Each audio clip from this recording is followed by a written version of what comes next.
Welcome to our study class on our book review for Dr. Haiti book. Please join us as we join chapter 3 of this book today. And yes, let's engage and see what Dr. Haiti has to us in regards to how to curb despotism, indigenous ways to curb despotism. So welcome once again.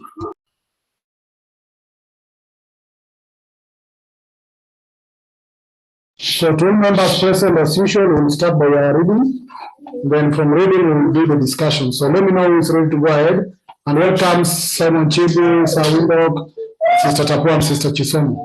Let's start the reading for today. All right. You want me to start? Yeah, anybody who is ready to go forward can start. Okay, I will read. Right. Indigenous curbs against despotism. That's the chapter heading. Despotism, according to B.T. Bauer, and kleptocracy do not inhere, it should be incur, in the nature of African cultures or in African character, but they are now rife in what was once called British colonial Africa, notably West Africa. Despotism is not a new phenomenon. It is a theoretical possibility in any political system that centralizes authority or concentrates power in the hands of a single ruler, and is a contrast that has engaged minds since ancient times.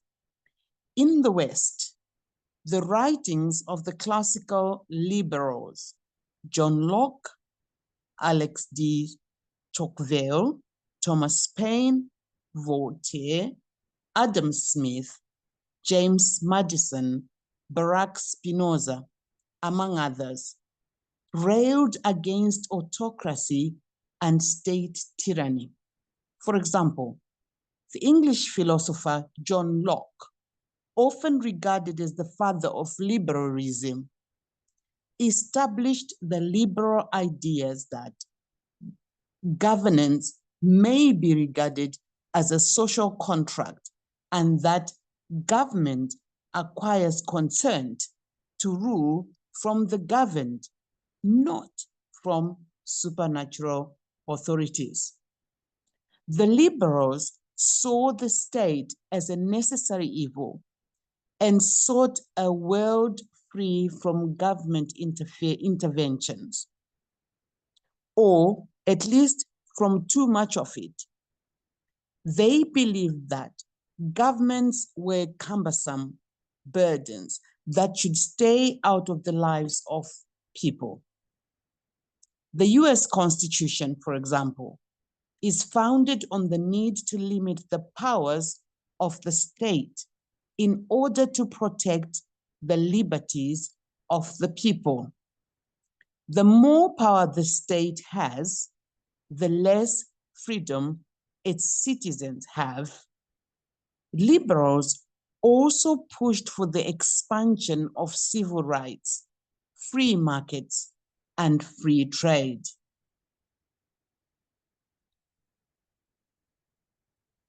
The American Revolution, 1775 to 1783, and the French Revolution, 1787 to 1799, used liberal ideas to justify the armed overthrow of despotic rule. The American Rebellion was against the colonial power, Great Britain, whilst the French rebelled against excesses of the ruling classes and King Louis XVI, an absolute monarch, whose predecessors, Louis XIV, had famously declared, "I am the state." On January 21, 1793, Louis XVI was guillotined for conspiracy against the public liberty and general safety. His was the first in a long stream of executions, including that of his wife, Marie Antoinette. It would be preposterous to assume that indigenous people have never considered the threat of despotism in their systems, have never had revolutions, and that present-day despotism is acceptable to them. Of course, they too have their John Locke's, Thomas Paine's, Adam Smith, and other classical liberals. However, their works and thinking are not available to all. They are transmitted not through books, but by oral tradition, which is a poor means of communication over the ages, since it relies on memory. Over time, some facts get mangled or lost forever. It usually starts like this. Many moons ago, well. Nevertheless, they had revolutions that resulted in many chiefs and kings not only being overthrown, but also killed. There were many popular revolts in ancient China, Egypt, and elsewhere in the developing world. According to scholar Lu Juning, what we now call Western-style liberalism has featured in China's own culture for millennia. We first see it with philosopher Lao and founder of Taoism in the 6th century BC. Lao Tzu articulated a political philosophy that has come to be known as Wu Wei, or inaction. The more prohibitions there are, the poorer the people become, he wrote in his magnum opus. The Dao De Jing. Juning also mentions others, such as Mencius, a 4th century BC philosopher and the most famous student of Confucius, and Hong Zhuang's 1610, to 1695, known as the father of Chinese Enlightenment. The Gikuyu of Kenya had a revolution called Itwika, derived from the word twika, which means to break away from, and signified breaking away from autocracy to democracy. The Yoruba king of Nigeria could be deposed from his office as a result of arbitrary or tyrannical action by a procedure known as kirikiri. A mob would parade through town or countryside, loudly abusing him and ending at his residence, which was pelted with dirt and stones. If he did not leave the country or commit suicide within 3 months, then a select band of men seized and killed him. American revolutionaries overthrew the tyrannical colonial state, and French revolutionaries abolished the absolute monarch and established a republic. The two revolutions, however, differed fundamentally in terms of their constitutional results. Whilst both produced constitutions that sought to prevent state tyranny, the French saw the state as the ultimate guarantor and protector of individual rights, whilst the Americans saw the state as a threat to the individual and therefore wrote a constitution to limit the powers of the state. Indigenous societies have no written constitutions, but many societies took measures to prevent state tyranny. Indigenous African political culture reveals an obsessive fear of state tyranny. In fact, most Africans regarded the state as necessarily tyrannous and structured their political institutions to provide an effective bulwark against the threat. As we saw in the previous chapter, some, like the Igbo, the Somali, and the Gikuyu, went to the radical extreme and abolished the state altogether, dispensing with chiefs or centralized authority. Recall the Igbo word as a builo, the king is an enemy. The burning fear of tyranny was also evident in those ethnic groups that chose to have chiefs. Their systems of government were highly decentralized, and the detailed devolution of authority, assignment of responsibility, and the institution of a complex system of checks and balances were all designed to curb autocracy.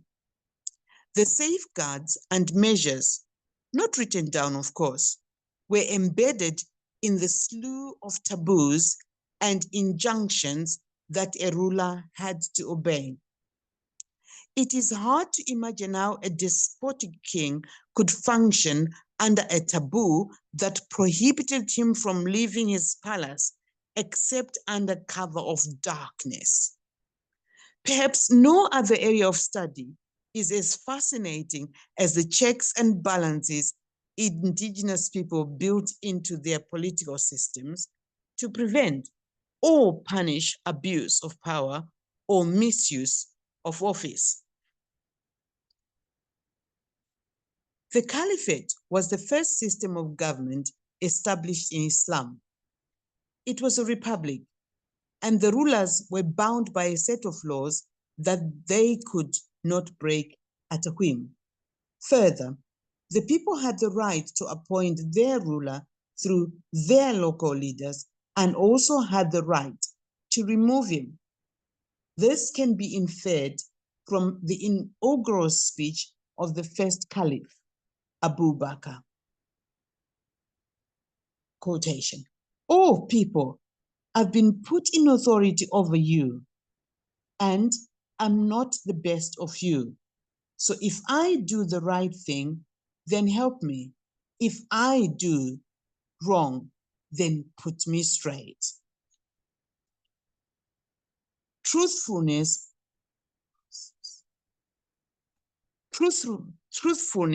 is a sacred trust, and lying is a betrayal. We continue the quotation. "As long as I obey Allah and his messenger, you should obey me. If I do not obey Allah and his messenger, then disobedience to me is not incumbent upon you." Close quotation. Despotism exists only in a political system that lacks effective checks and balances. The threat of disposition and recall has always kept potential despots in check. Where that threat does not exist, as in developing countries today, despots run amok. To most people in the developing world, despotism is alien and an affront to their own political heritage, a cultural perfidy. While traditional political systems are structured with safeguards against despotism, the modern system imposed upon them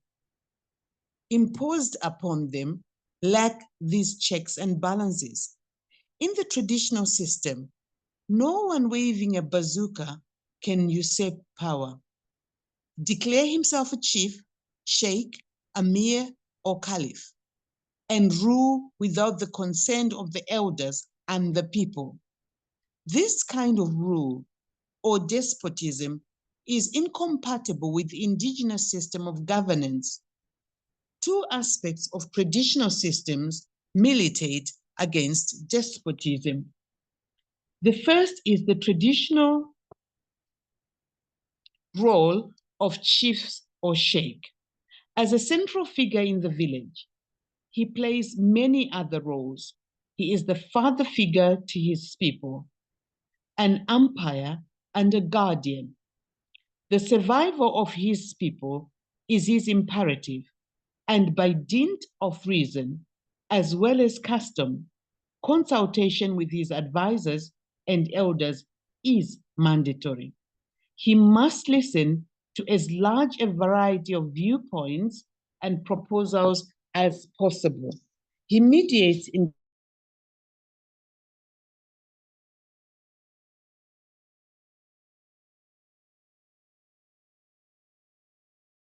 Sister Chisomo?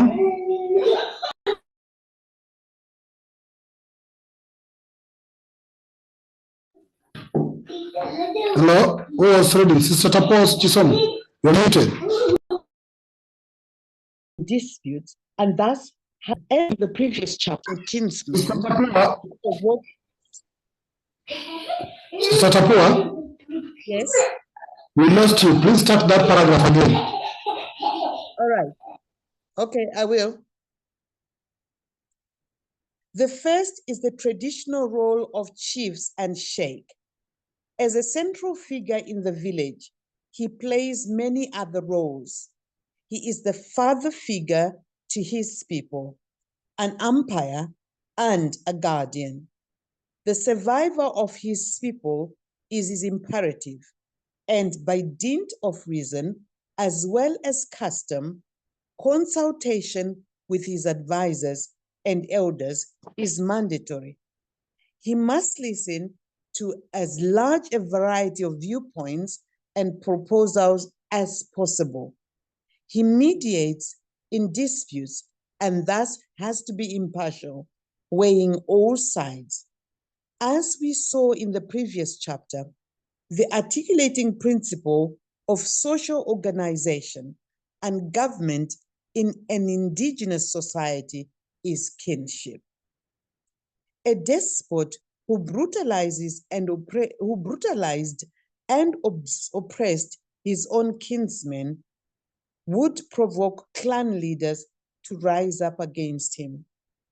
Furthermore, because many traditional societies, including Native American nations, had no standing armies, a despot would have no coercive instruments, such as the military or police, to enforce his dictates.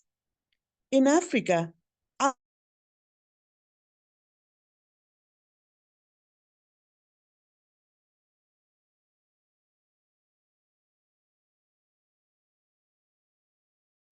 Hello, Sister Tapua. Sorry for interfering with you. Can you see where I'm pointing?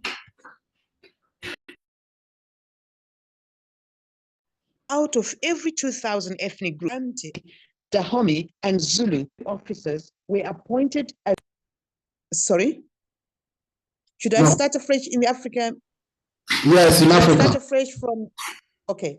In Africa, out of over 2,000 ethnic groups, only a few African kingdoms, such as the Ashanti, Dahomey, and Zulu, had armies. In the Islamic empires, military officers were appointed as nominal provincial heads. But with these exceptions, the military played little or no role in government administration in traditional societies. Military rule is as alien as colonial rule.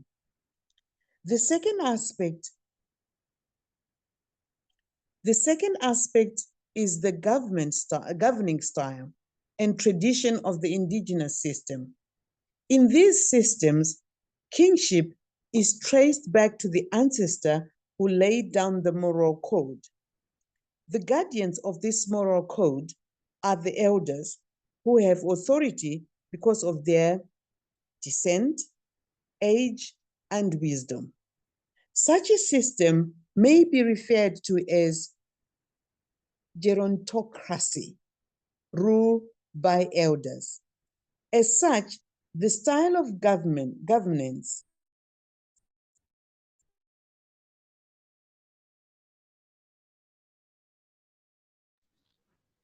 Sister Tapua? stresses consultation, reaching a consensus. Hello? No, you're back. Hello? All right. Where should I start?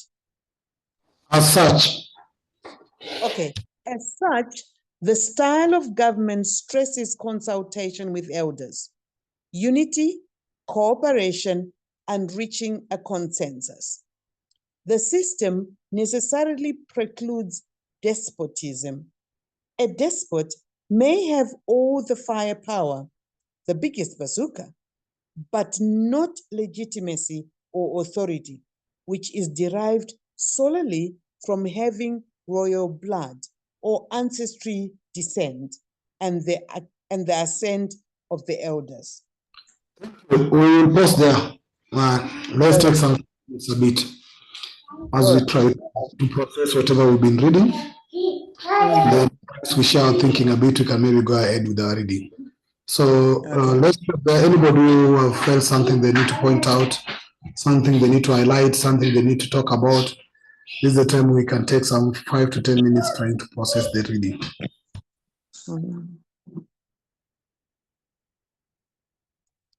Can you take us to the top of the page, please? Yes, I will. Sister Chisomo, your hand is up.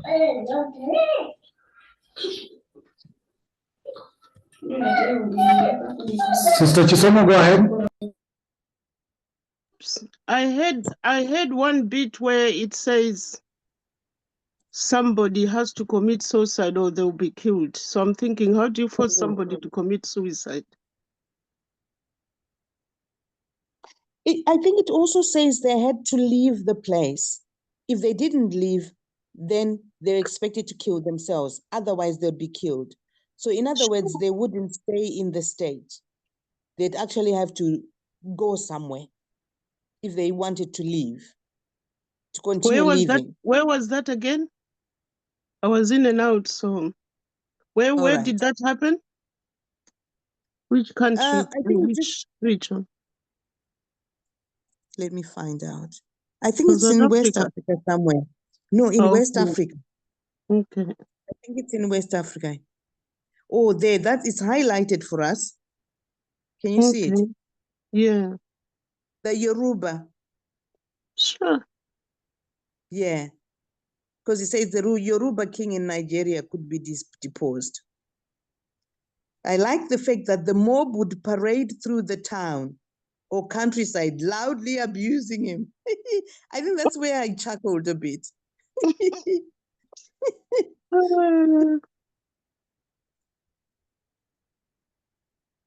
And then the one bit I'm never clear is when the Americans say they were under British colony. Mm-hmm. And then they changed to whatever, Republican or whatever. But were they not the same British people against fellow British people? Yes, because the British, the Irish, and the Scottish in particular had to leave for religious reasons because they were getting persecuted. Because Henry VIII had started his church, and the Irish and the Scottish had started their own branch of the church. So because they were being forced to go to church and they were being forced to do as Henry VIII wanted, a lot of them left to the Americas for freedom. Oh, they left Britain to America. Yes. Right. To try and find some space to be who they wanted to be. And then they go over there, and then they say we don't want British rule. Yes, because the king and then the subsequent queen then continued to say you're still under us. Mm. And then that's when they had a fight, a tiff, Mm. to free themselves from colonial. Meanwhile, the indigenous are in America. They're not part of all these arrangements. No, they are not. They were colonized. Together with the people who left Britain. The people who left Britain Were colonized established by a the Britain. colony. They Right. established a colony. The Republican. No, they No. were a British colony, just like Rhodesia at some point was a British colony. Mm. Because the British system was saying, wherever you go, you take the flag with you, unless you Right. rebel. So the Right. Americans rebelled against being controlled own. by the central, yes. Just like Rhodesians Smith. rebelled against being controlled. By Britain. Yes. And they declared UDI in 1963. And like the Boers and the British. That's an interesting one. Maybe In the some. sense that they are all Europeans, but because these are specifically British, so the Germans and the what's not. But I think it's because of the size of the British Empire. Mm. Mm-hmm. This is why I should have studied history. Yes, I you never missed out, my I dear. never liked it because it was all about Britain. I'm thinking, what's Britain got to do with me? So I never did any history.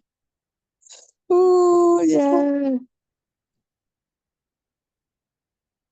Because they never taught our own history. So I was thinking, what's the point? I need to know about our people, Africa.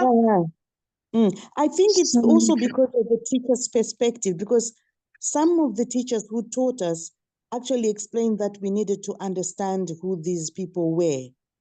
Because the teachers who were in Rhodesia at that time were actually using the classroom as a place to stage against the system.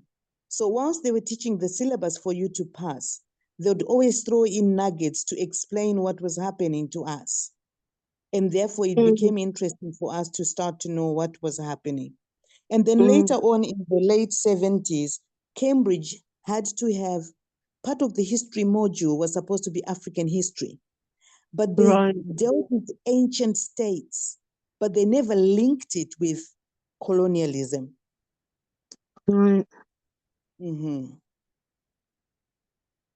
Yeah, because we in fact the history was taught in secondary school, not primary. Mm-hmm. There were a lot of issues with the syllabus in primary school. Mm-hmm. So we would start a subject and halfway through it stopped. Because there are political issues about what is being taught. Remember the stuff we were talking about, Kamuzubanda? Mm-hmm. And so he would stop, certain things would be stopped out of nowhere. Mm-hmm. So as a result, we never did history in primary, not sure why. And then when we went to secondary school, it was an option. And I remember talking to somebody, so I chose geography instead. So so the girl who was doing, my friend who was doing history, so I'd look at her, she had all these notes. So I'm saying, what exactly do you learn? And she was memorizing Henry what was born in 19 this and the war this. And I'm thinking, but what for? So that was me. Never did history. And then they would say, to do law in Malawi, you have to have done history. And I still didn't see the connection. So unless you did history, you were admitted. Well, if you were admitted at all, and then you come here, they don't ask you about any history. No. So I'm thinking, what was all that about? They don't teach British history. They don't teach British colonial history. Because I remember are we still on topic? Chair, you better curb what we're discussing here. It's related now. Because in the British schools, I actually had, because kids would ask you, why are you coming from Africa to teach us English? How come you speak English? And then you start to know that they have no idea. They've Is no that here idea in what the was done. UK? Yes. They've no Right. idea what was done in their name. Mm. And then, because with my first years, they would wonder why this Black person is teaching us English, particularly north of Scotland. And I had to have a project of a Nigerian child's autobiography. And that's when we opened up about Africa. What is Africa? They'd be asking me, do you speak African? And I'd go, there's nothing called European. Do you speak European? And they'd get to know. And then I'd say, but how come we've got McDonald's in America? How does that work? McDonald's is a Scottish name. It's also in Australia. They have no idea. The history syllabus in the schools is not teaching kids to take accountability. It's actually hiding a lot of the things that the British did. I suppose they don't want to bring about the fighting again. So don't tell them kind of thing. Yeah, they don't want, they kind of want to say, they don't want to explain why people are coming over in boats and why we are there. Mm-hmm. So that's it. Okay, thank you. Sorry for interjecting, sisters. I want us to put some of this conversation in context in regards to what you've read. And aspect is first line I've highlighted that despotism is not a new phenomenon. It's a theoretical possibility in any political system that centralizes authority or concentrates power in the hands of a single ruler, and it's a construct that has engaged minds since ancient times. What's your take on that? Say that again. There's noise in the background. I think you're too close to the camera, to the microphone or something. So it's too loud and yeah. Can you say that again? Can you hear me?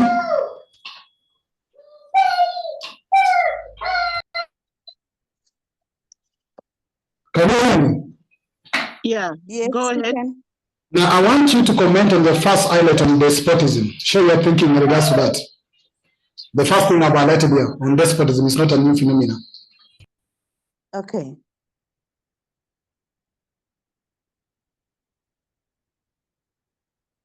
Not me.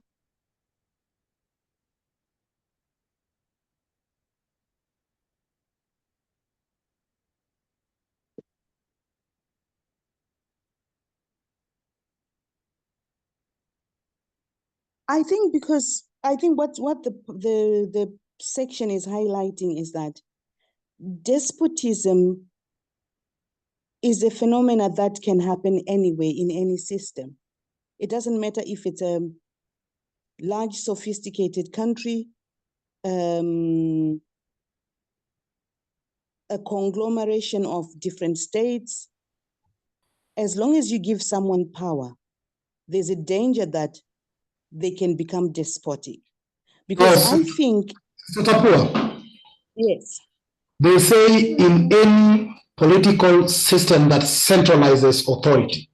And that's why when you see the American context being brought here, look at the second in the liberals. Please read that second highlight that says that the liberals saw the state as a necessary evil and sought a world free from government intervention, at least from too much of it. The government was cumbersome burden to stay out. So the US Constitution, for example, is founded on the limits the power of the state in order to protect the liberties of the people. That's why Americans went into a state policy devolving the power so that we don't centralize it. And the problem in most African countries is the power is centralized within the presidents. The presidencies and the central government has a lot of power.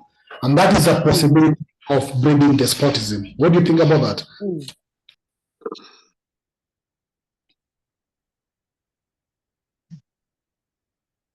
What do you think about that analysis, that analogy?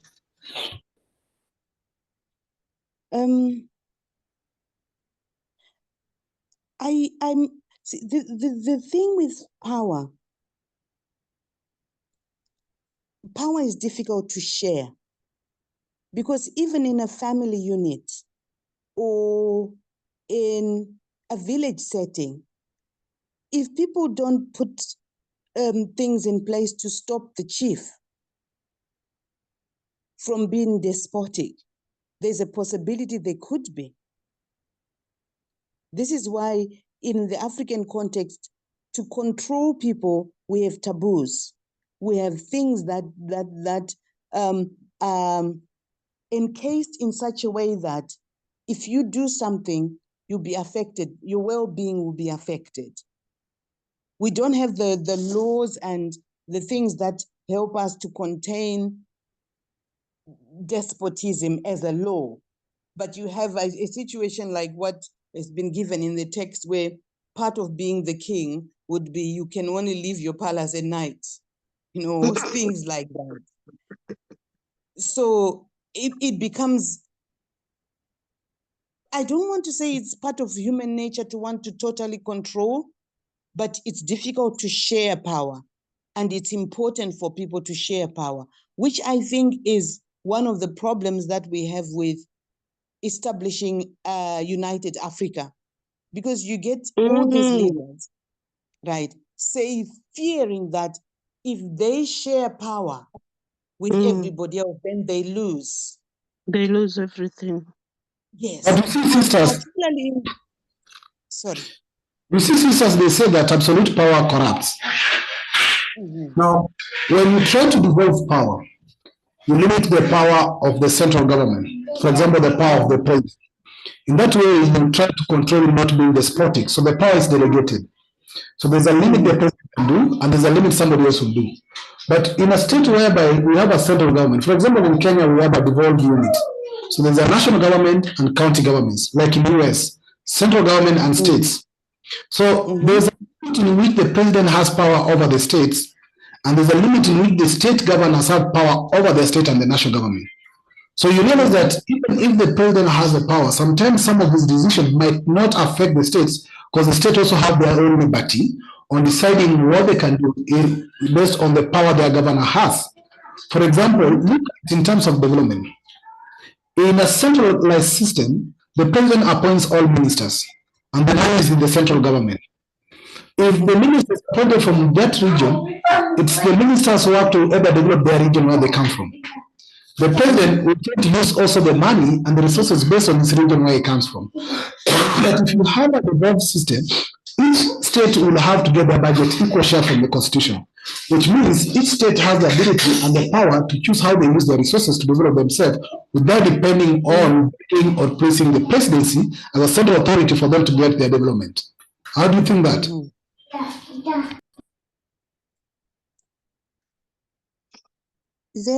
Where are the gentlemen? Are they here? Sawindo, who is always quiet a bit, but I know there's something we can always talk. Sawindo. Sawindo. Anyway, what I think is... You go ahead. No, it's okay. Can come in. No, maybe my one might be a bit off, but you see that bit about the chief or the whoever can only come out at night or whatever. I do see that in a lot of Nigerian films. This guy doesn't come out of that palace. So then I was comparing with, I don't know how in your countries, how it works. The president, our president, doesn't go to parliament. So everything that goes on in that house, I suppose he just hears it like we do on TV. And he doesn't answer questions like the British Prime Minister does. You know, they will ask him. I mean, he has to answer every question. So he's on top of his topics. He's aware of what's going on in the country and who's done what. He's easily able to change people around quickly because somebody has messed up or fire somebody instantly. Whereas in my country, this guy does not appear in parliament. So it makes the parliamentarians more powerful than he is. Because they'll bring things, they'll discuss, they'll agree. And I suppose if they have to pass a law, they then go to him to say, oh, we've agreed on this, you sign. So he's one of those people who, I suppose, maybe that's where they took it from, that this guy stays in his house, doesn't come out. And he just stays there. And I remember the previous one, people go, oh, we have no president, we have no president. Where is he? Where? Because he just stayed, it's at his house. Whereas this one, this one will go out, but to events that are not even presidential. I suppose he's so desperate to come out.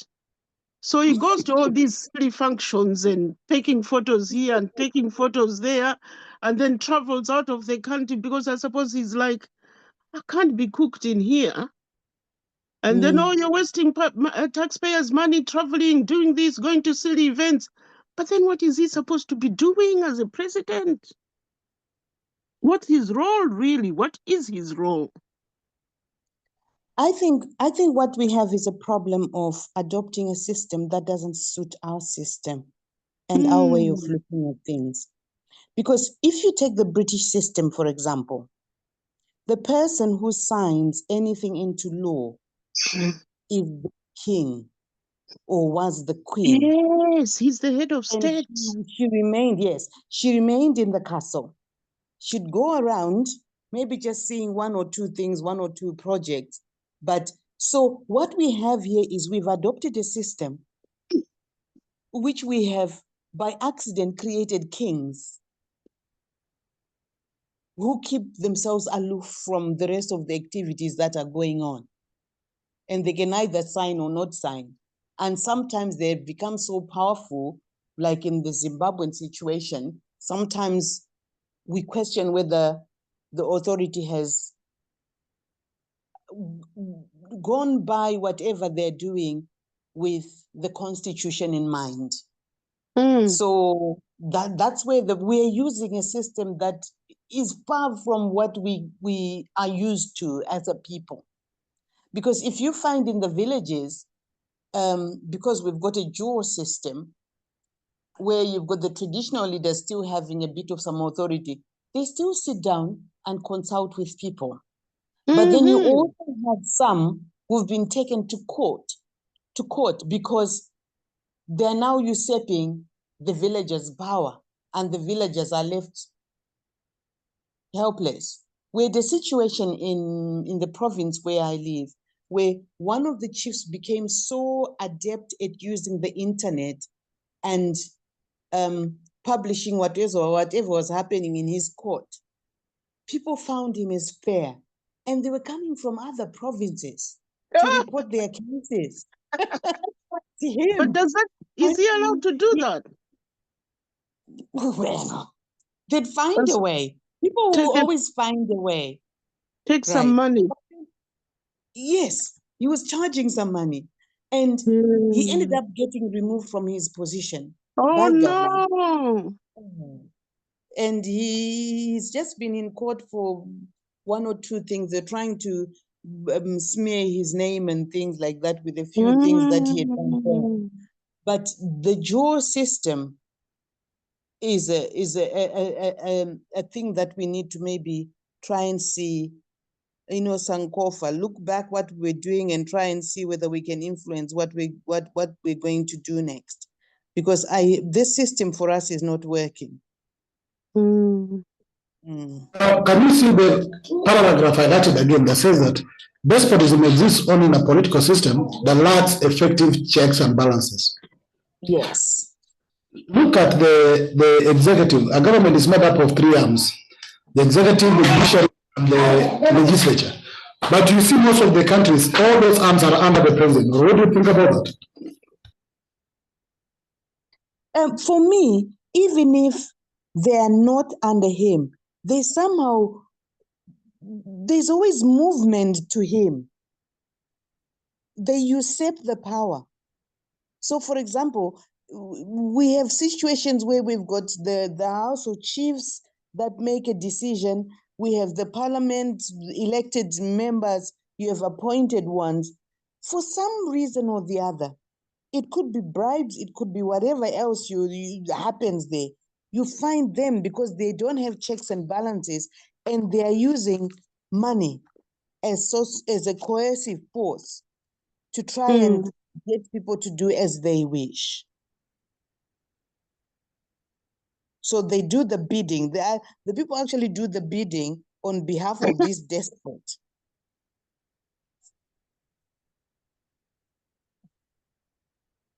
But that's the reality, because as much as these bodies are independent, but we find that they are still tied with the executive, which means there's a need for total independence of the arms of government, you see. For example, independence in terms of budgeting. As much as judiciary might stand, like in 2017, the judiciary of Kenya actually overturned the ruling, the will of the presidency. The judiciary overturned it. But what followed is that the executive threatened the judiciary that they will not approve their budget. Because when the budget gets judiciary, it belongs to the executive who must approve.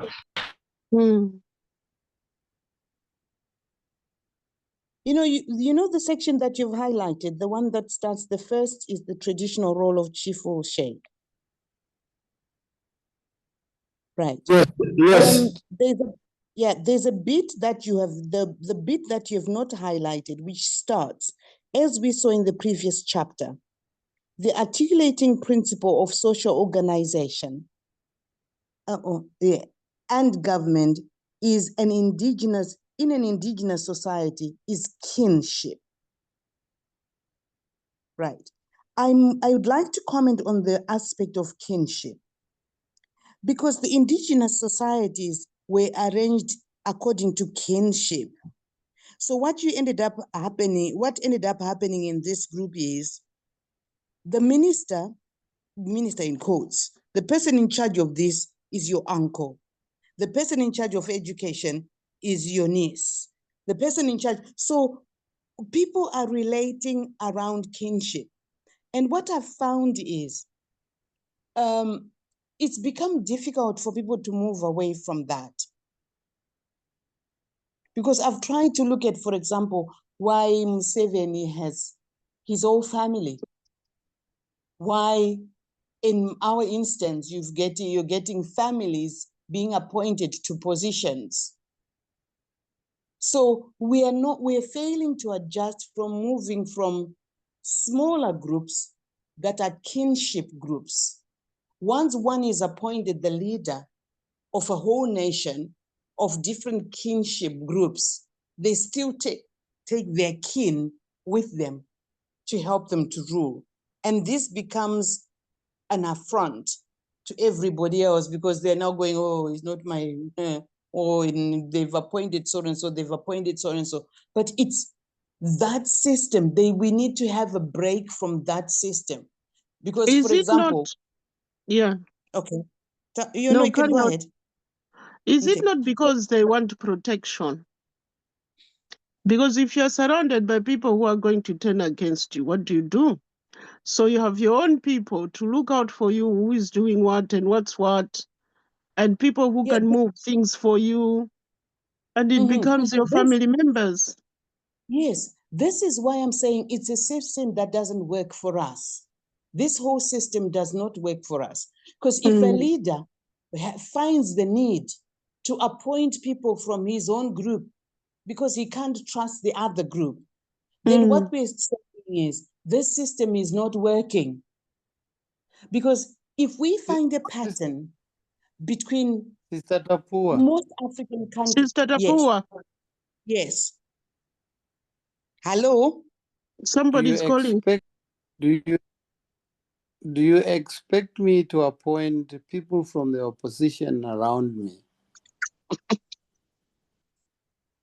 Okay, that's where I'm saying, to start with, the political parties and the groupings that we form are around kinship. So at a family level, when I'm running my business, I was actually saying even in someone. Even in kingdoms, there are rivals. Do you want me to pick people from the rival clan, the group, to be the ones who are in my kitchen preparing my food, checking out on my security, being my bodyguards, being my advisors. This is why I'm saying this democratic system does not suit us. And what is It's not- democracy? Exactly. It's not going to work for us. Let me give you an example. I've just come back to Zimbabwe and I'm trying to find my feet. I'm trying to run a business. And the culture has changed so much. People I could only rely on my cousin to help me do something, to help me to understand what's going on because I've been away for too long. And I was actually laughing and I was saying, I'm running this business on kinship. Everyone is my kin here. And people were saying, you'd rather have your kin steal from you than have somebody else do it. And I'm going, oh, is this where we are at? And in Africa, kinship is not something new because inherently and originally we were all kins. Yes. Until rivalry has started and it has divided us to be different groups, and we developed different dialects, and we developed different ways of doing things. So when these groups want to converge, form some type of government, we see each other as different. Yes. And because I'm from your group, while we are genetically and in the genes we are the same, we see it as we are appointing kings. How are we going to bridge that towards ensuring a unified Africa? How are we going to see past those barriers that has been created, adopted, and they become part of our DNA? This is why this One Africa thing, honestly, I don't know. It's difficult. Okay, I would come in and say. I would come in and say. Sister Chisomo. No, it's not difficult. Sorry it's to not interrupt. difficult. Okay. Okay, allow me now to come in. So Windhoek, please finish your thought. Then Sister Tapo can come in. No, I'm finished.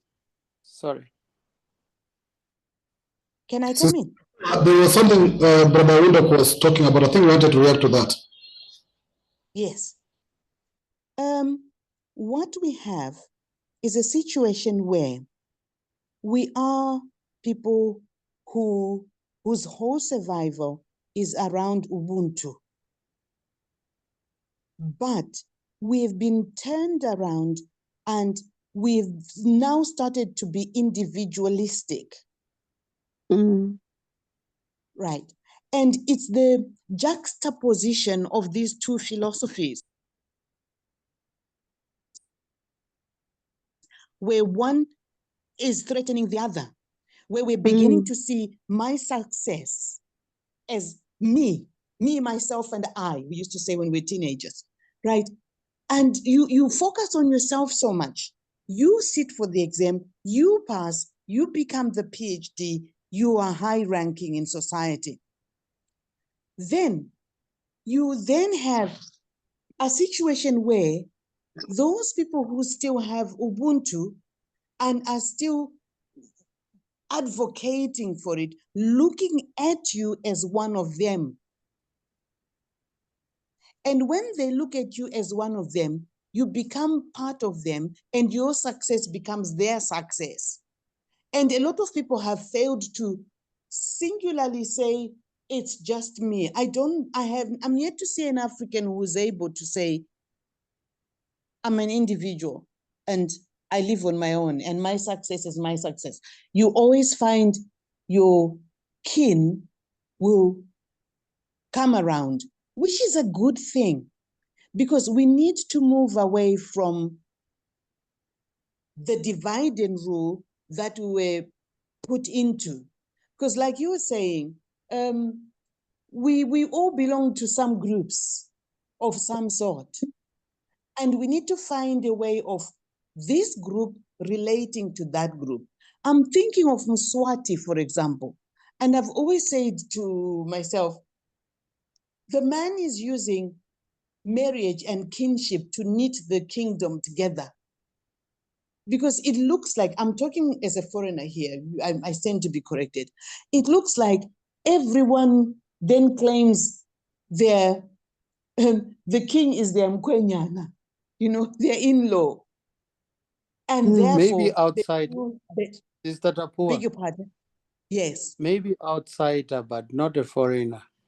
You're not a Oh foreigner yeah, yes, I'm an in outsider, Africa. thank you. Yes, right. So this is where we're at. I think it's the philosophy. Once we get people understanding what Ubuntu is about, then if I employ someone, even if they're not my kin, they should feel they belong. I should make them feel they belong. And they should feel they belong, not just by talk, but by how we treat each other Okay. in this relationship. Sister Chapo, I want to come in there where you're talking about the sense of belonging. Mm-hmm. Many countries and Africa think went to a level of being devolved to these so many states just due to the aspect of sense of belonging. Mm-hmm. Our government divided itself into South Sudan due to the same sense of belonging. Mm-hmm. Mali and Somaliland is going to the same direction. Mm-hmm. Of course, examples you are given by the king of Swaziland, by marrying from various communities, so that the various communities feel that they are in-laws with the king. One thing you need to know that Swaziland belongs to one family, one ethnic group. In fact, they are called Dlamini. Dlamini Yes. is a one group of anybody in opposition in government, all are Dlaminis. Mm-hmm. But even where Dlaminis exist as one community, there's still no enough unity or progress. And that's where the question comes in, unity for what? If unity has to be there that you're one family, and that unity must translate to our development and our welfare being improved, then it's unity for what? And this is the argument most of people who come up with so-called government of national unity or coalition government say that if the opposition and the government come together, there's peace. But peace for what? Mm-hmm. Stealing of peace for development. And the next thing also look at when the presidents do appointment of ministers or cabinets in this country.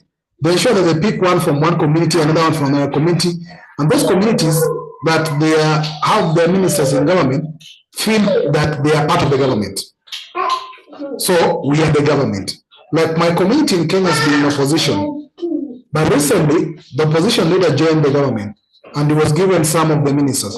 Therefore, the people of our community feel like we belong to the government. In 2018, when the opposition leader contested for election and he did not win the election, he wanted to divide the country and said that we are not represented here. So it's valid questions you are raising, and I think those are a few issues we need to check on. What do we need to do? Yes. I've often sat down and thought about this because I come from a province where we're known for being people who have their own mind. We are not scared of telling the leader what we think. And we find that the tactics that are used to coerce other groups do not usually work with us. They have to find other ways of doing it. And I kept saying to myself, the reason why we have a problem, particularly in my part of Africa, is the dual system. Because when the British came, they could not outrightly impose their way of governing. So they had to maintain our way of governing so that there could be a link between our way of doing things and their way for them to control us. So what they ended up doing was getting rid of difficult chiefs and putting people in positions whom they knew would be able to say, yes, boss, this boss, and just collect taxes. So my thought has been, instead of the top guy appointing ministers. What needs to happen is we need to go back to the old system, use the new, integrate the new system within the old. So for example, if I have an MP who is born of my area, who comes from this area, they know what needs to be done in the area. And if they are answerable to the chief, not to the MP, not to the president, they're answerable to the person who's in charge of that state, the person who belongs there, the person who's always been there, the person who's listening to everyday problems of the people. And this person now goes with the message and as a messenger to the higher chambers where they sit. So they're always reminded. They're reminded by a permanent person. Because I'm telling you right now, I'm sitting in a city where the mayor of this city, which is about the third or fourth largest city in Zimbabwe, does not live in town. He's in the capital city, but he's also my councillor. So when I wanted to talk to someone, and I'm going, how did this happen? The guy, did he just have an address here? He doesn't live here. He doesn't live with us. So what I think is we need to really sit down and think, what is the system that best suits us? Because this one here is not working. This one here is taking us to exploitation. I want us to take it, the next reading, then we conclude as we build up our thinking. But thinking that line, because I remember Brother Kwame had a proposal that if you have to have a united Africa, it should be the United Nations of Africa, which is the United Tribes of Africa, rather than the United States of Africa, the so-called neocolonial countries of Africa. Because those colonial countries or presidents do not even actually represent the interests of those people in those countries. If you have United Nations of Africa, for example, if you have to come up with a united African government, then you ensure that there's a one person in that continental government that belongs to the Shona community, belongs to that Luo community, belongs to that whatever community.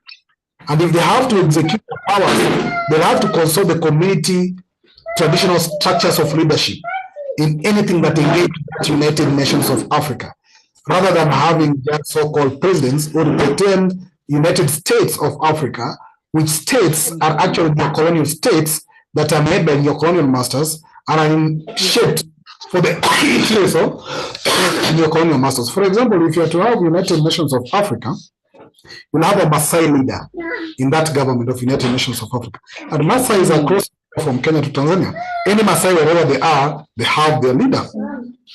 We have some communities that cross over the borders, like in Zimbabwe, Malawi, and Zambia. So you don't need to have each of them in each country. As long as they have one leader, that leader represents that community. And if there's a decisions to be made by that United Nations of Africa, the leaders have to go back to the traditional leadership structures of the community to engage the people through that community structure, not to engage the people through these neocolonial structures. You see, in that way, you will be very assured that the interests of the Shona people, the interests of the Luo people, the interests of whatever Kikuyu people is always discussed at that so-called United Nations of Africa. Because unity we can pursue, but even where there's one family united, still development do not follow up. So these are a few things that we need to actually think in line as I try to do this. But back to this text, we are looking at how traditional communities were able to control despotism, dictatorship. And in current setup today, we have things like either the constitution, or if you violate the constitution, you can be taken to court, you can be hanged, you can be jailed, like what happens in corruption and many other things. You can be impeached or you can be recalled. Let's see how the traditional structures to manage the check. So and that which I think needs to be placed. Yes, go ahead, Sister Tapia. Okay, no, I was just saying we need checks and balances even in that system where the person who goes to speak on behalf of people in parliament needs to prove that this is from the people. They need to have been ticked off by the people to say, yes, go and say that. Because a lot of them come back 5 years later. And we haven't put anything in place to ensure that they come back. For example, in Scotland, where I lived, my MP would have a surgery announced in the local paper every Thursday at such a time. Anyone can come in. And they would be publishing things to say, we've got a white paper, we've got this that's being discussed. Please come and give me feedback so that I can go and say what you want. Because they knew people would hold them accountable to say, whatever you were speaking out there, where did you get it from?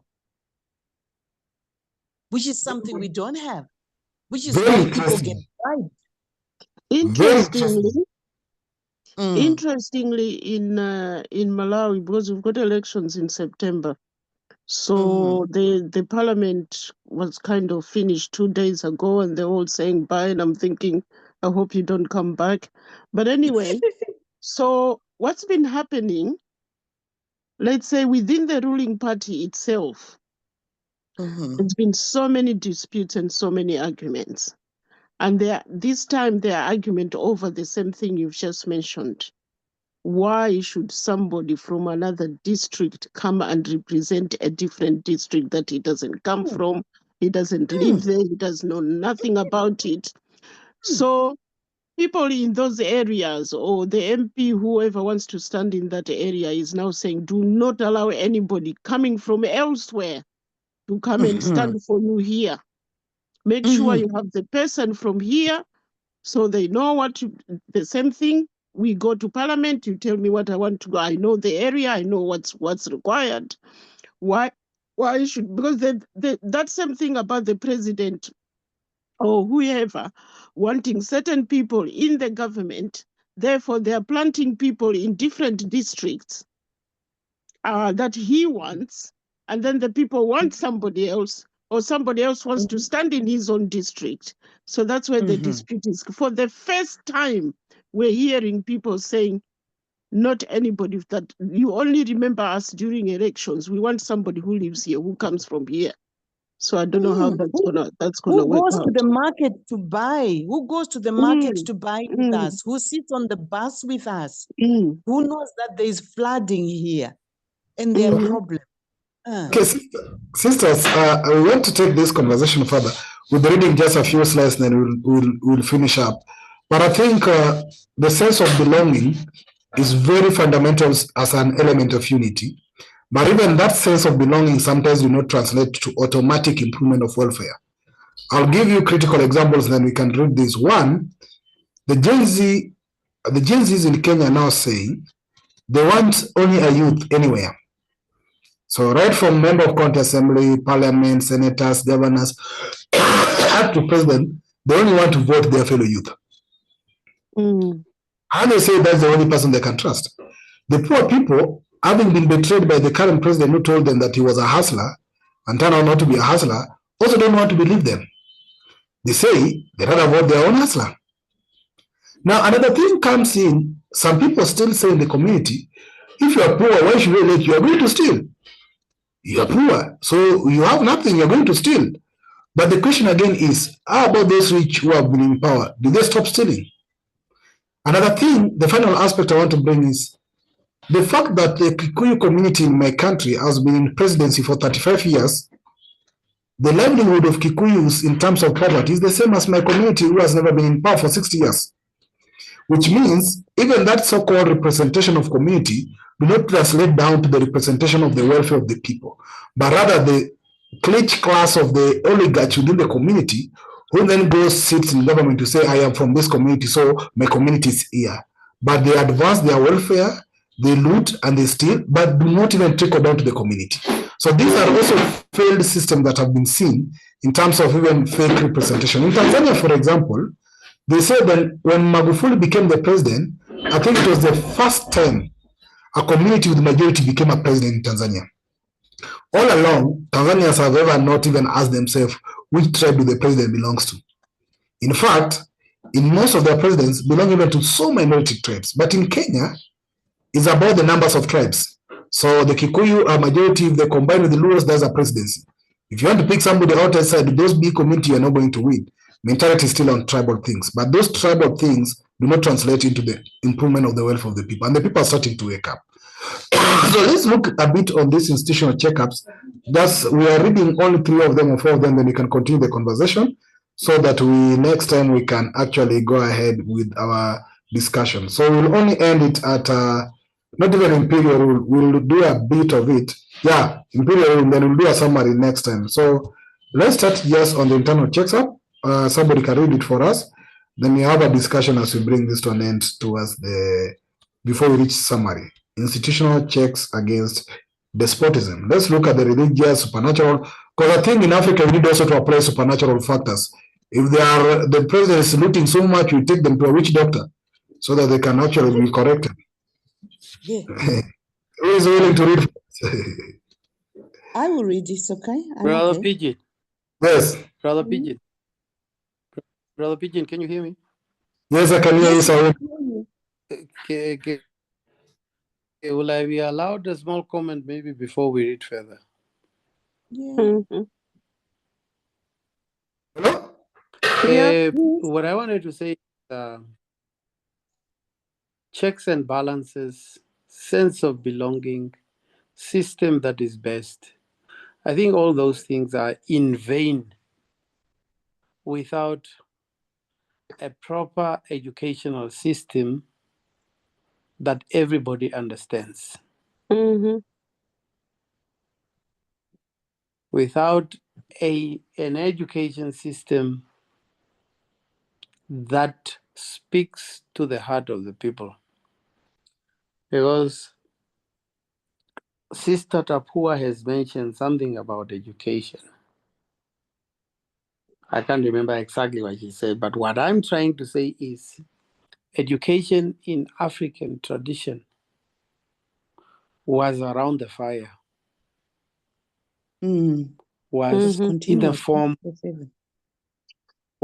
the form of talks and tales and storytelling.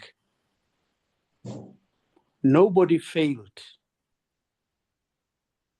Everybody seems to have understood the message that was purported to be put through or to be put across.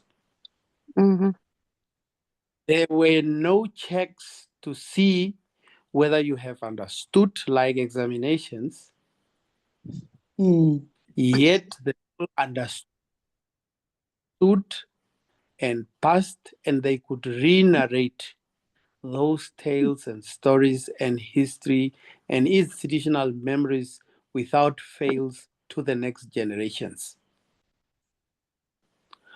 So our education system that will lead to a liberated, united, and developed Africa will have to be based on that model. If not, sense of belonging, system, whichever, we will not understand, because we have been taught days in, day out, we have got PhDs, master's degrees, but it is hard for us to grasp things to the core. We know we need a united, whether United Nations or United States, but to come there, the education system that is in place has got a caveat and a barrier that makes sure we do not see things at the bottom of the pit. And that's why we ended up with dual systems. So the white man comes, finds these systems, and is thinking, nah, we can't go by that one. We need to impose our own. So for us then to understand theirs, we need to go into class, we need to go get a degree, a PhD, to understand what theirs one is. And we haven't got the opportunity or the time to do that. So the white man just says, okay, you do your thing, we'll do our thing, but ours is superior to yours. But at the end of the day, all this goes back to the leadership. Because is the leadership, either the politicians or the members or the president, that proposes or supports an education system in a country or implement an education system in a country. Look, for example, what Ibrahim Traore is trying to do with education in Burkina Faso. First of all, starting by changing even the uniform, changing even the curriculum. Who actually comes up with the curriculum, if not the policy makers, who then actually take them to so-called parliaments, who then adapt them and say that, because today, even in any country, you cannot start your own school and run your own curriculum if it's not approved by government. Which means, who is in government? It goes back to the leadership. If you don't have right leadership in place, a conscious or so-called Pan-African leadership in place, irrespective of the good proposals you can have as a citizens, sometimes the implementation and working them out will not work. Because it still goes back to who is the leader. What's the leadership direction in terms of policy? And that's why people have liberated, like what now Traore is doing, what Nkrumah tried doing by forming the institutes for research, even Nkrumah Institute for Ideologies, is on leadership. Because for sure, yes, there's a school in Zanzibar, in Zimbabwe, that's trying to come up with something like a Pan-African approach in terms of studies. But at the end of the day, what curriculum or who will approve that school to set up? Who will give it a license to run? Who will allow it to give those accreditations to the degree or whatever? Is it not back to the same ministry or same government? So if we forget about the leadership and think about everything else, you realize that for everything else to work, it has to go back to the leadership. Sister Tapua? Yes. Yes, and thank you very much for that.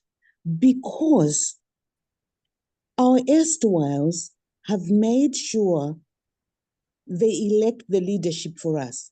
And I'm not saying elect leadership in terms of tampering with elections, but the mindset they've given us.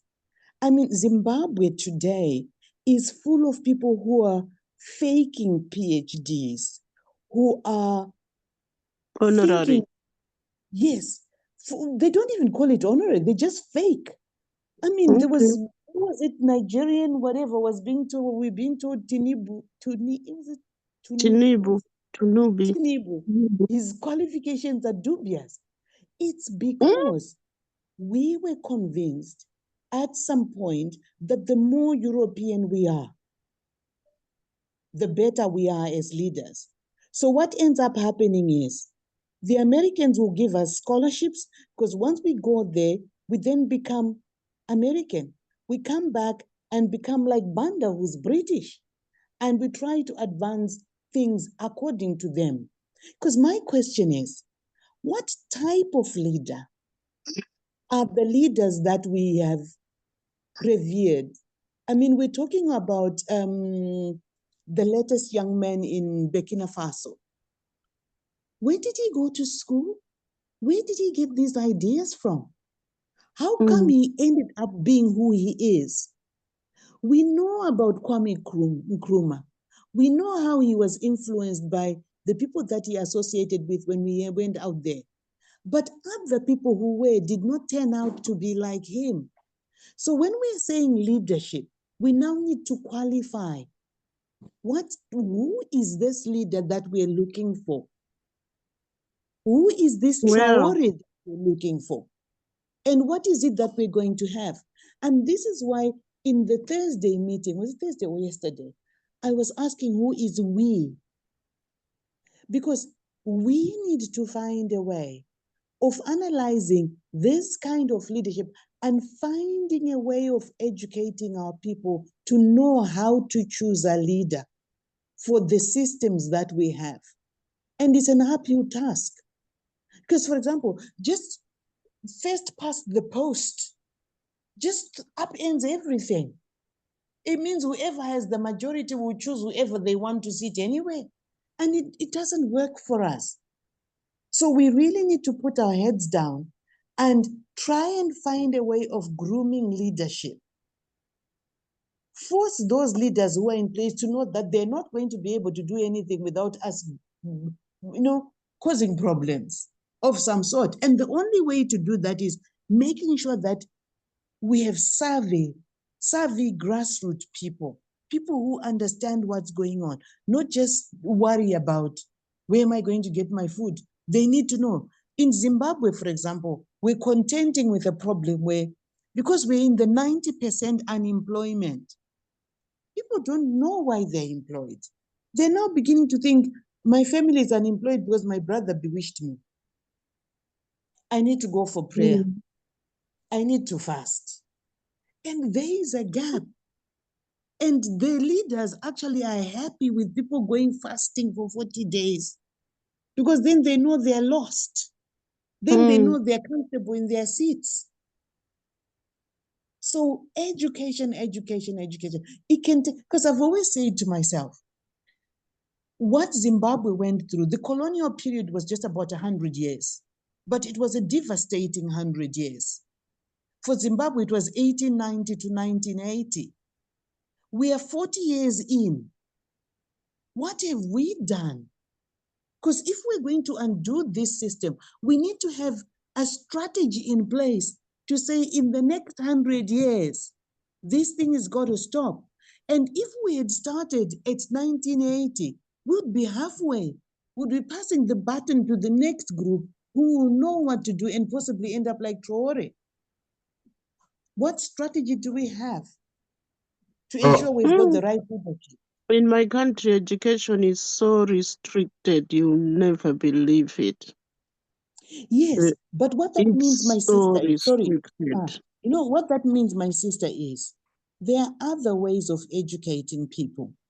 For example, when Zimbabweans went to war against the system, the education system was purely colonial, but people found a way.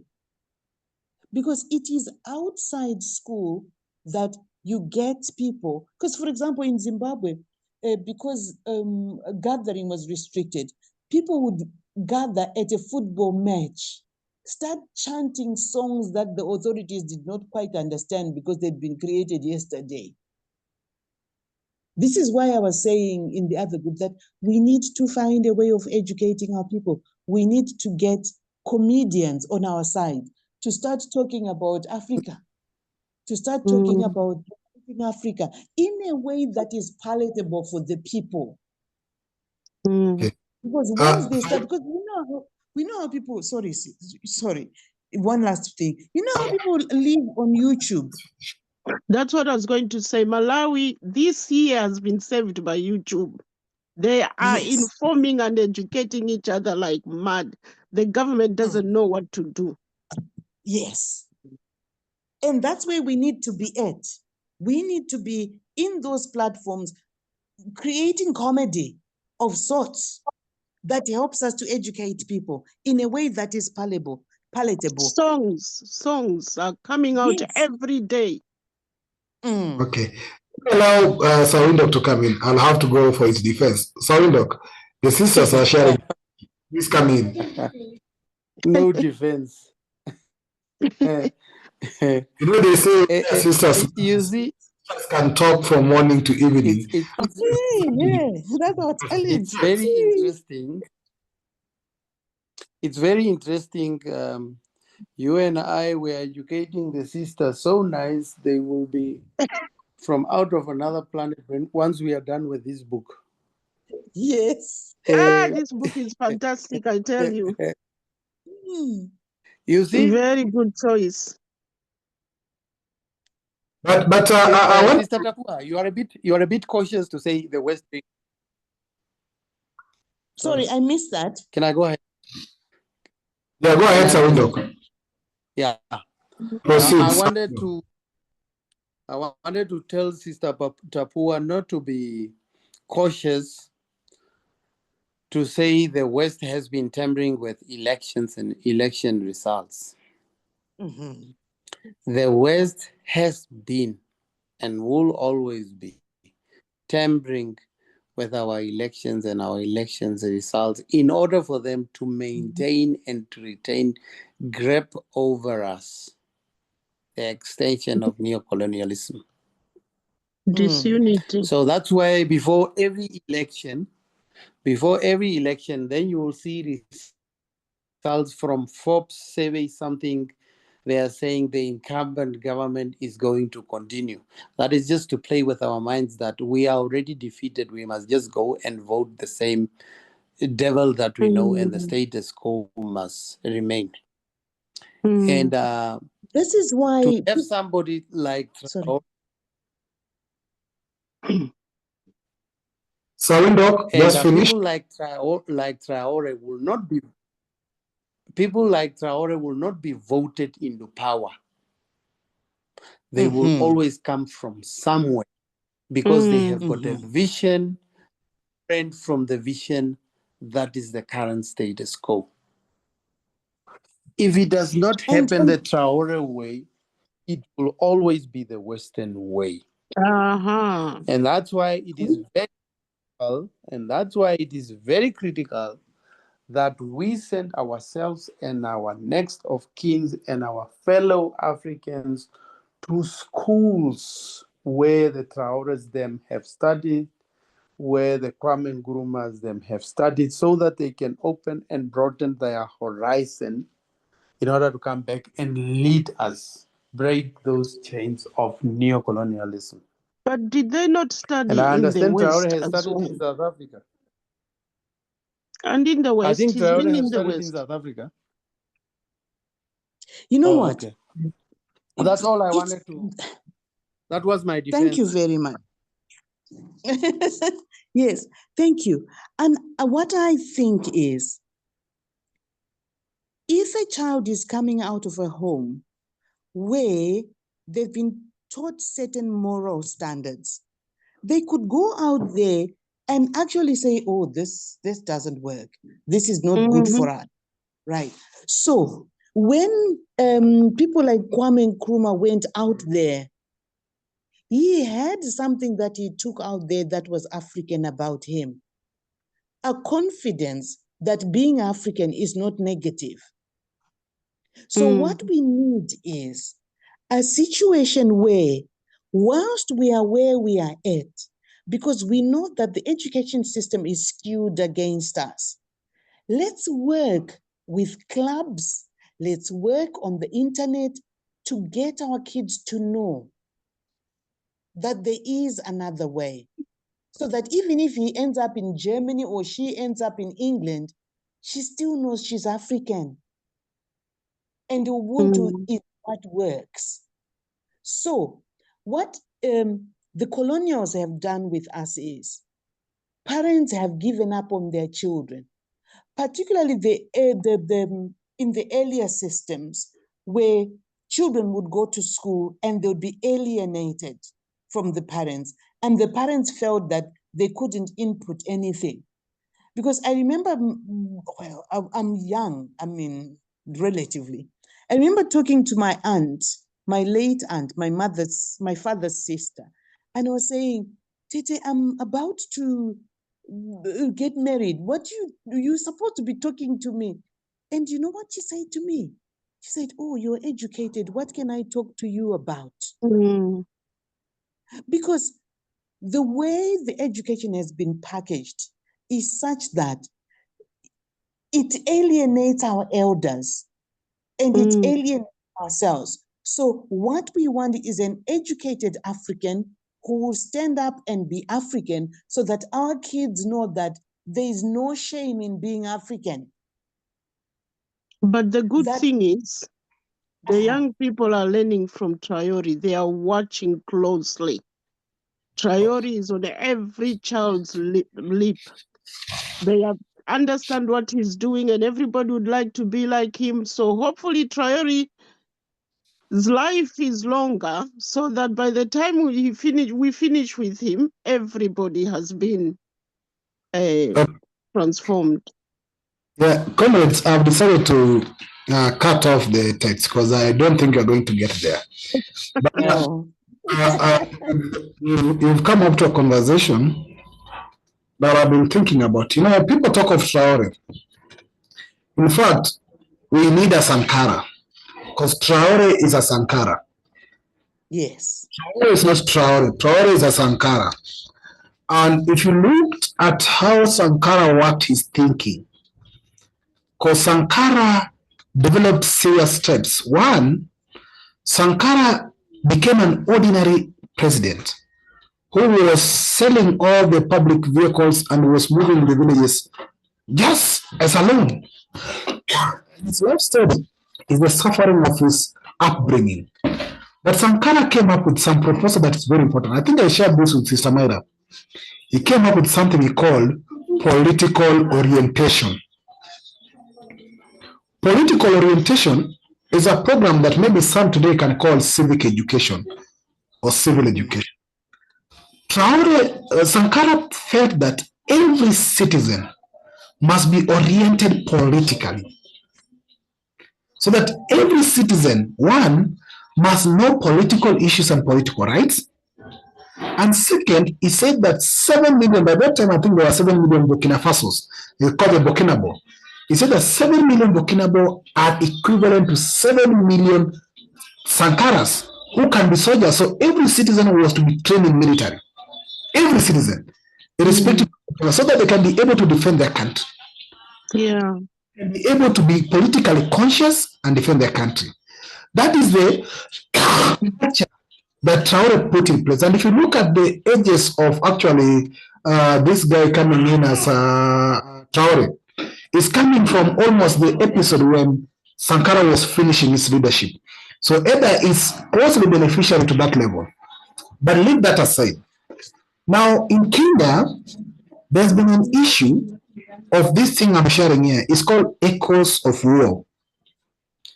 Echoes of war, as you're seeing during the Gen Z protest and the younger people, when we left the street, we decided to concentrate in more constructive ways to move forward our country. Now we have done a lot of thousands of Twitter X spaces, educating ourselves about the finances, educating ourselves about the roles of members of parliament, inviting lawyers, civil society, leaders, having a Monday, like now I know there are 5 Twitter spaces going on. People are learning and sharing their thinking. People are meeting in people's assembly virtually to discuss their interests and their thinking, strategizing, condemning, and talking out their issues. Now, there's a girls' school called Butere Girls. In this girls' school, one of the former member of parliament, a senator, had written for them a play, and I'm coming to what Sister Tapo was saying, drama, theater, and acts. In this play, the title of the play is called Echoes of War.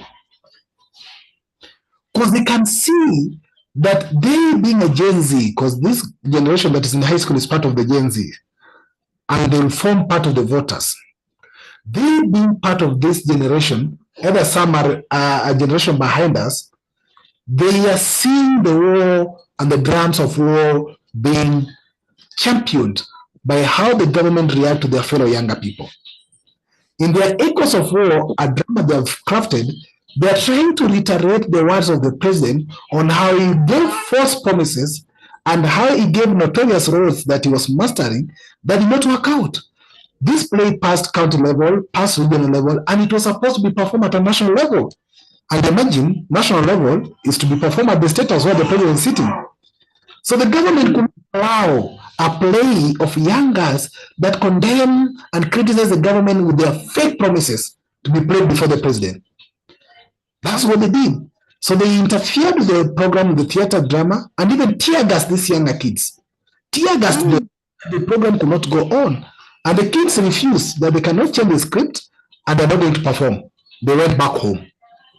So if you see this, books that you've read as my generation, and I know members of parliament who are also criticizing, languages, especially Swahili and English, have what you call set books. Most of the set books that our kids have been exposed in Kenya today, in my generation, are set books that were consciously speaking about bad governance in an indirect way.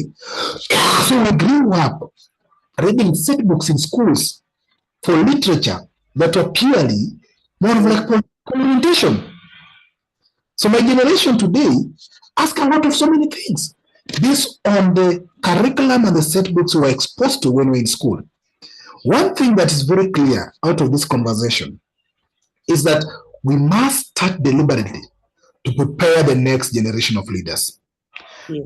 I've been proposing this. I've been in leadership spaces. And I'll tell you, for example, I became conscious in a Pan-African way the moment I joined Conscientialism. That is when I was trying to run for presidency in 2022 by May. When I started getting touch with consciousness. And before that, I'd started reading the books of Marcus Garvey, the books of Thomas Sankara. When I started reading the literatures that are Pan-African, I started to see my eyes opening and my mind's opening, and my thinking started to change a bit. So if I was to be elected president in 2022 without being exposed to this process I've gone through as a Pan-African, it would have been a different person to what I could be today if I go through this process. And this is what is missing in the continent. There's a Mandela Foundation, there's a Obama Foundation. They pick our young people from campus, go and train them in young leadership, sponsor them, National Democratic Institutes, sponsor them, train them in whose leadership? In their leadership. So that the generation on the continent is already trapped, even in the next 100 generations to come, because they've trained the leaders in their own system that are prepared in their own program to take over from them. What are the Pan-Africans doing to train the progressive leaders who can counter this generation of leaders who are being trained by the West? That is where the gap is starting from, because we are not exposing them through this training, but not even around that. Are the young people interested? I've been sharing this platform sometimes to my fellow younger people. Sometimes I find myself in meetings whereby I'm the youngest. I'm having people who are bearded like the Global African Congress on Sundays. Where are the young people? Most of them are not even too much interested to learning. Yes, we have the vigor, we have the courage, we have the numbers, we have the power. But if you don't have the right knowledge, we might just be another distraction to the generation to come. That's my honest thinking. The knowledge is the worrying thing, because they don't know what the elders are doing and why they're doing what they're doing. Although they're protesting against it, but they don't fully understand. So hopefully, because like I said, YouTube is doing a great deal, because with YouTube, you don't even have to have a certain education to understand it. They are understanding and they are communicating in our language. And by the end of this quarter, I could hear a number of people start declaring their Pan-Africanists. And I'm thinking, wow, in Malawi, even some MPs have come up on recently on TV saying they're Pan-African. In fact, 2 days ago, one from the ruling party called Dr. Whatever from South Africa, from EFF, to come and speak at one of the universities. So all the universities gathered at this one university where he was talking. And at some point he says, you need to introduce what do you call it?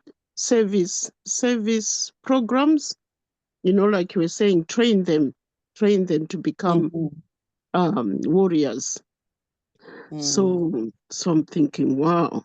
Yeah, and this is a minister from the ruling party bringing somebody from outside the country, organizing a big rally to speak against the same government that he's in. And he's one of those people who says to them, do not allow anybody who doesn't belong to this region to come and stand for MP.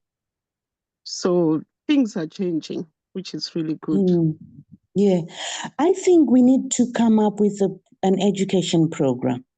We need to, first of all, decide what we stand for, and then how to simplify our presentations for the different audiences.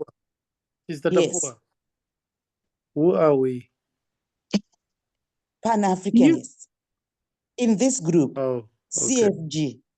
We need CSG to decide what message we need to put out there in small snippets, like what you call X, is it Twitter? Just get someone to get a message out there, just something catchy and interesting. I'm not very good with computers and these social platforms, but like I was saying the other day, we need to find influencers, someone with a following already who thinks like we think, that can come up with and design something. Because as far as I'm concerned, these conversations that we're having are too serious for some of the youths. They just need something that, you know how there was a time when in, I think it was WhatsApp groups, people would go around and asking general public ridiculous questions like, what is this? And ask people to explain. We could just feature things like, what was Africa before Africa was called Africa? Or do you know something? So we jog people's minds and we build up to a crescendo on what we are aiming at. Because we could go 4 weekly to say for 4 weeks, this is what we're going to be covering the internet with. Because there are people out there who are charging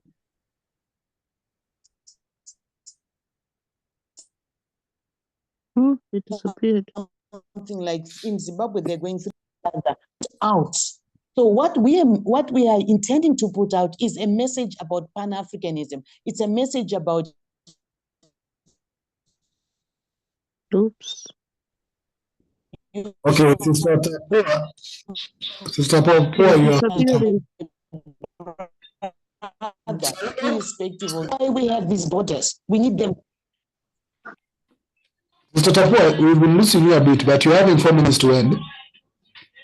All right. No, I was just saying we need to find a way of using the platforms that we have to deliver messages, powerful messages. Sister Tapua, it's a good idea that you're bringing up. Let me hear what Sawinok is having so that we can, I can also bring my thinking as we come towards the end of this session today. Sawinok? Thank you. Yes, to have influencers is okay, but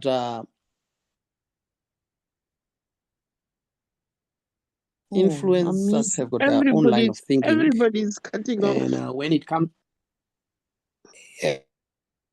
Oops. can you hear me now? Go ahead. Oops. Thinking. I'm trying to say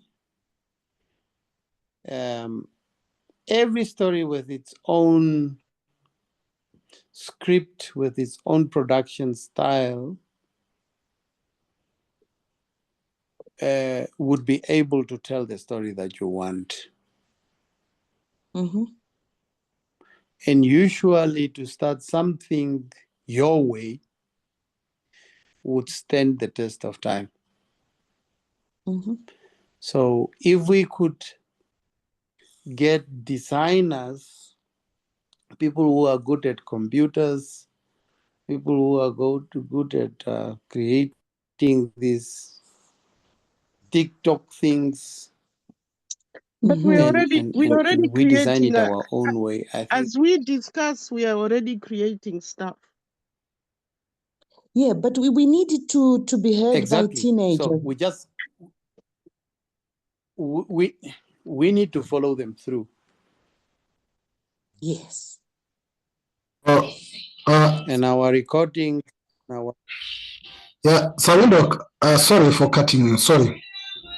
I think we are all speaking towards one thing, and I like this week has been about how do you move to action, more action and more impact. When we started this series, it was a thinking of so many progressive young people somewhere that they want to start a library to discuss a book. I've been always this eager to go out and do something. But you realize that the impact is not well felt. One, even from the consciousness study group, and I think I'll propose in part of our coordinators that one we are looking forward, and I wish some of us here will be part of this. We'll first of all have to look for people within us who are willing to be so-called either coordinators. But coordinators devolve in a region. So for example, somebody from the Western region or the SADC region, like maybe Sister Tapua or say Brother Sawindok, can get young people within those regions who then can ensure that we have a regional platform of the same CSG in level. And this person is responsible of disseminating any discussion we have here after recording, any library we think we have, anything we have to all the platform within those regions, so that we spread down to the where people are. One way. That's the first thing you need to do. You devolve what you do here to ensure that you take them as down as possible. Because we have a lot of sense. We have a lot of ideas, good ones, but who listen to them is us conversing. It's like preaching to the converted. It's like just going to the church for only those who are already reading the Bible, you see? So how do you devolve this? That is a very important element that you've been thinking. The second element we've been thinking is how do we, of course, how do we come into support? Because one of the things that is lacking is that our support from Pan-Africans towards the Pan-African journey should be their first cornerstone to depend on. For CSG, for example, we have depended on the support from our members. So our members come in, contribute for our Zoom subscriptions.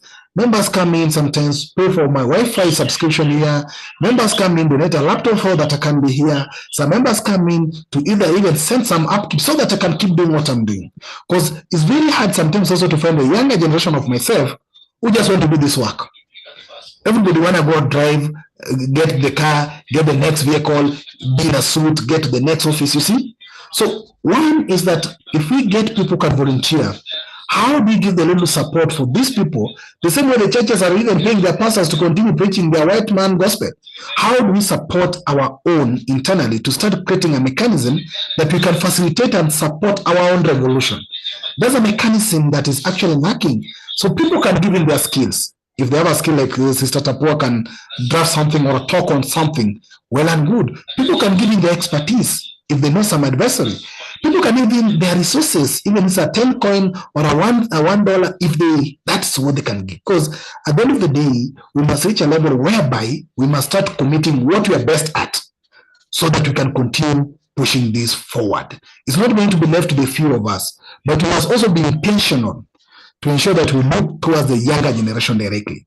Whatever we can plant to them today, those who are at age 10, 13, 18, whatever we can plant to them today, and by coming up with what you have also proposed, which will take to the coordinators, the Pan-African leadership curriculum. We can enroll them online. We can offer courses in whatever way possible. We can do podcasts. Like I'm looking forward in my own place here to get some small table here so that I can do what we read here. I can even be reading it on my TikTok. Just the text, the way we are interested in this text and we find insight, just doing that on my TikTok or even reading that on my Facebook or even on my YouTube is a way to disseminate this. So we have a lot of potential that are untapped, and it's a high time that we tap those potentials. It doesn't cost us much, but it just costs us to commit to ensure that we can use the resources already within our premises to expand our impact. Because if we preach to the many, the same way the gospel is, the gospel today is supported either Islamic or Christianity because of the numbers. Started by a few, but supported by many because they went out, reached out as missionaries, sacrificed, and made us their own missionaries. Today, we are the missionaries of Pan-Africanism. How do we go out and convert people, brothers and sisters, who will then spread the gospel of this missionary work even when we leave? Because that is the biggest part. I did something like a civic booklet in my country here. I print some booklet, go to the matatus, public vehicles. I put what is Pan-Africanism, what is reparations, what is unity, those small things, and people don't know about them. So I think we, as CSG, there's a challenge to all of us as members here. How do we agree to put our heads together so that we can, not that we are complaining, not that we are not doing anything, but how do we multiply what we are doing so that we can reach out to as many as possible and we can create an impact that's of a lasting impact? That's what I'm thinking this conversation is trying to speak about. Unless there's something that's contrary, permit me to know this so that we can take it up. But we look forward to continue the reading in next Sunday. Anybody? Let me have Sister Chisomo. Your last words on this? No, it's been an interesting discussion as usual. And yeah, we just need to get out there and spread the word, Africanism. And hopefully everybody will understand it sooner. Thank you. What I will try to do is maybe get an inventory of all the, what we call, all the students and learners representative councils, and try to disseminate these classes of us to them.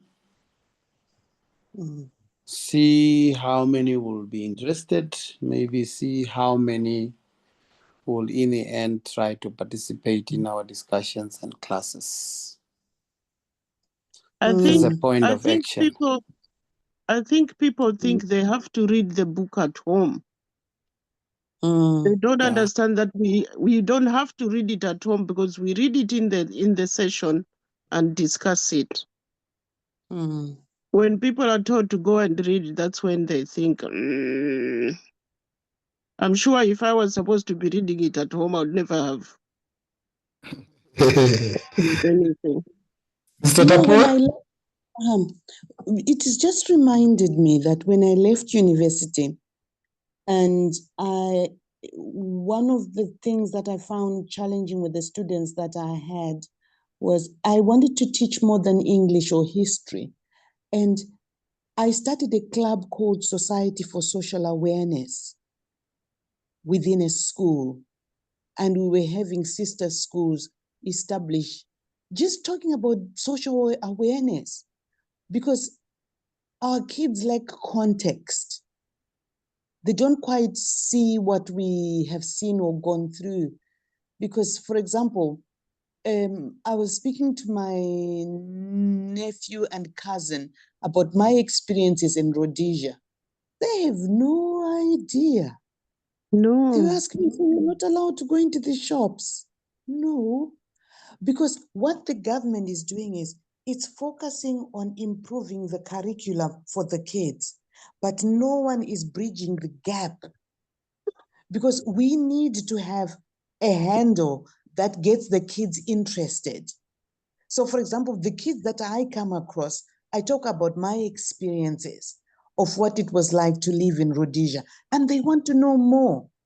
And they're now saying, because in Zimbabwe, you now have, because people are so frustrated, they've started saying, oh, Ian Smith was better.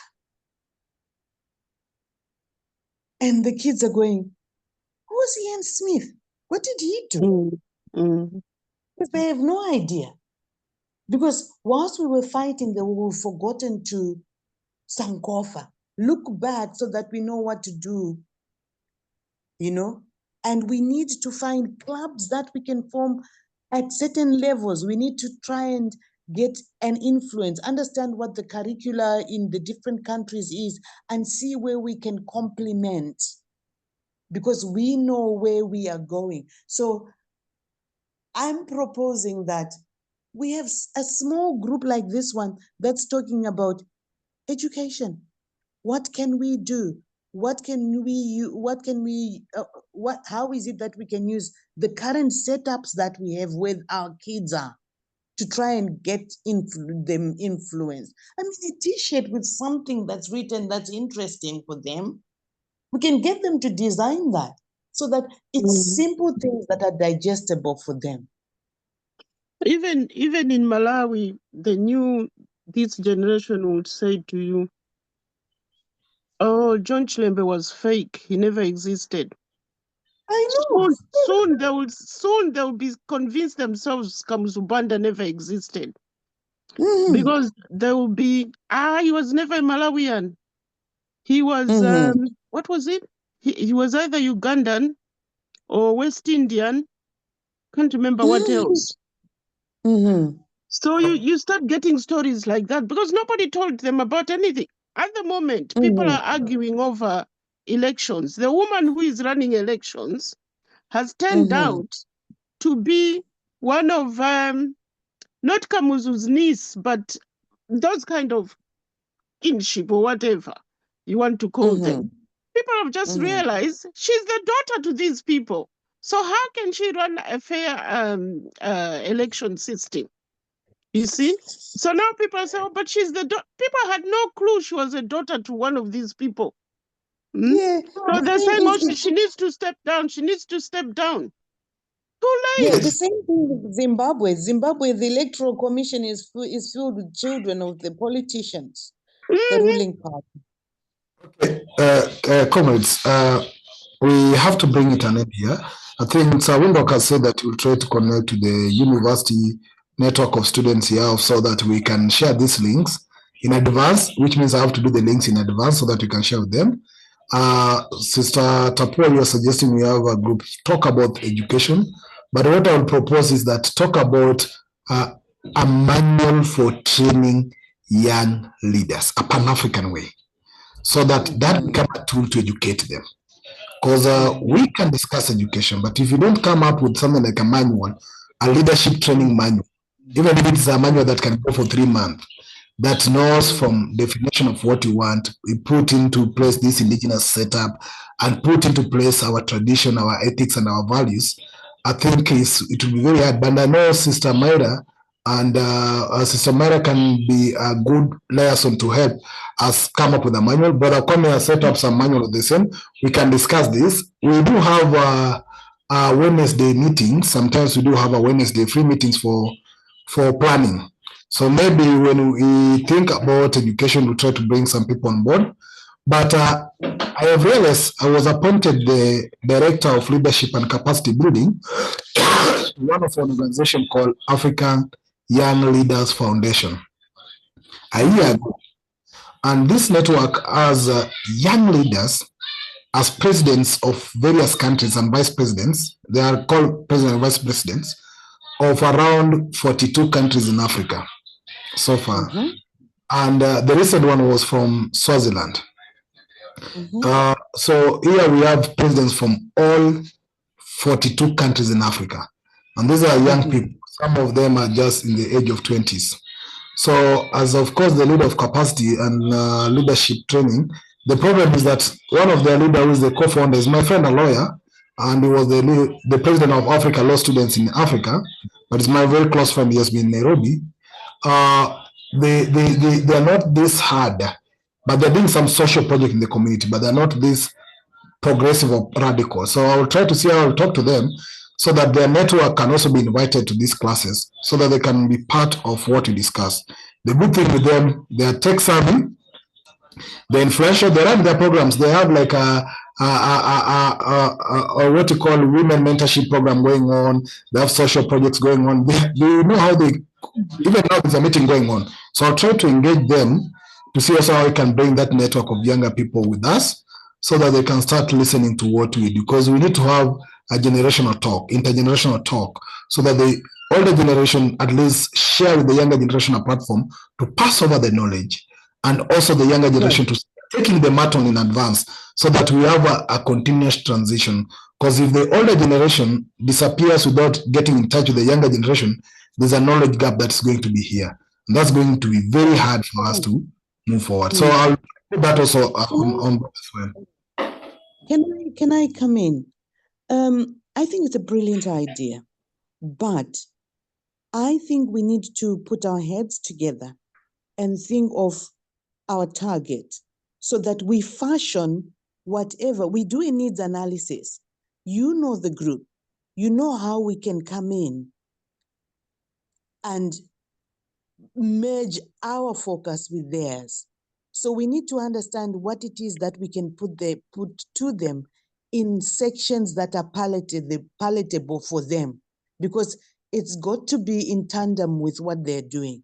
Because if they come to one of our meetings where we're just generally uplifting ourselves, they might not find meaning with what they intend. So we need to bridge the gap. We need to actually make it intentional. We need to make their coming into a group intentional. We might end up having a young leaders meeting for CSG that is structured with them in mind. Yeah, so somebody said about CSG, somebody said, oh, I wouldn't join it just full of Pan-Africans. Pan-Africanists are useless people. They just talk, they have no action. I thought, wow, he obviously doesn't understand. And that was a Malawian. No, but that's good. That's good feedback. Because what that means is, this is why I'm saying we need to make it palatable for them. We need to understand who our audience is. So we're not going to push Pan-Africanism down their throats. We're going to structure snippets that we're going to put across to them so that by the time they realize that they're Pan-Africanists, after a few months, they This don't is take it. convincing. This is what So we need to do. when the South African came to speak 2 days ago, so I'm thinking, did he listen to that speech? What's his conclusion? So we really need to make sure we're strategizing, we're targeting, we've got an understanding of who our target audience is and what is it that they can take. Okay, so I think we need to have a study with them, study their thinking, but I'll invite their once we are ready, we can invite their co-founder for a conversation. This guy called James Apuko and his friend called, there's another friend here, Jinabu. I will see how we can bring on board, have a conversation with them. They are willing to, first of all, have their leadership conversation, so that then we see how we can fit them in. You see, I was here so many years as director of leadership and capacity building, and they are a team that has expanded for someone. So I think they can be a team that we can look at and start seeing how we work with them, so that we bring the younger generation. They have also board of trustees. They have organized themselves in a manner that is, they are partners with so many organizations, if you can see. So they can also partner with CSG in some program. We think we can partner with them. But there are a group of young leaders whom I'm sure we can see how we can work with them, because they have programs in other platforms as well, and they have also seek some notification with these various departments. So I think like leadership and good governance, these are areas we can see how we can get in touch and use such opportunities and avenues to see how we can get interaction with them. So yes, I think let's pick it from there, that we need to have a session, a meeting probably with some group, that a small group, to discuss how we take it forward, to reach out to this younger generation. Now that I'm part of them, it can be very easier for me also to see how we can link and create a rapport, because our biggest goal is to pass this knowledge to the younger generation. Yes. Yeah. Okay, that's great. Thank you. That's okay. Great. So thank you very much. Thank you very much, comrades. I think when the heads are few, they think too much and they think something very useful. So thank you, team, for your brains today. We looked at the despotic regimes, but we've come up with something that's very substantial, something that's very important to help us reach forward. So I do want to appreciate your time. I do want to believe that together we must coordinate this. Let's move it together forward. Let's see how we can take it forward together. Yeah, thank you, Sewinduk. Thank you, my dear sister. Thanks, everyone. Thank you. Yes. Yeah. Bye-bye. Bye. Bye-bye. Cheers. Cheers. Cheers.